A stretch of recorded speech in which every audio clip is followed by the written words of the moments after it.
Prolog in 1 minute, checking data types. In Prolog, we can test the type of a term using built-in predicates. For example, integer, x, succeeds if x is an integer.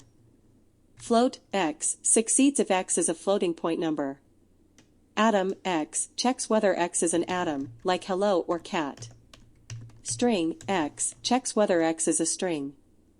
Atomic, x, succeeds if x is an atomic value.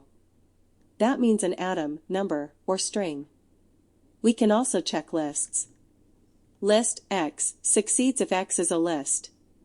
For example, integer, 10. Float, 3.14. Atom, hello. String, Prolog. List, A, B, C. Type checking is very useful when writing robust Prolog programs. It helps ensure that predicates receive the correct kind of data.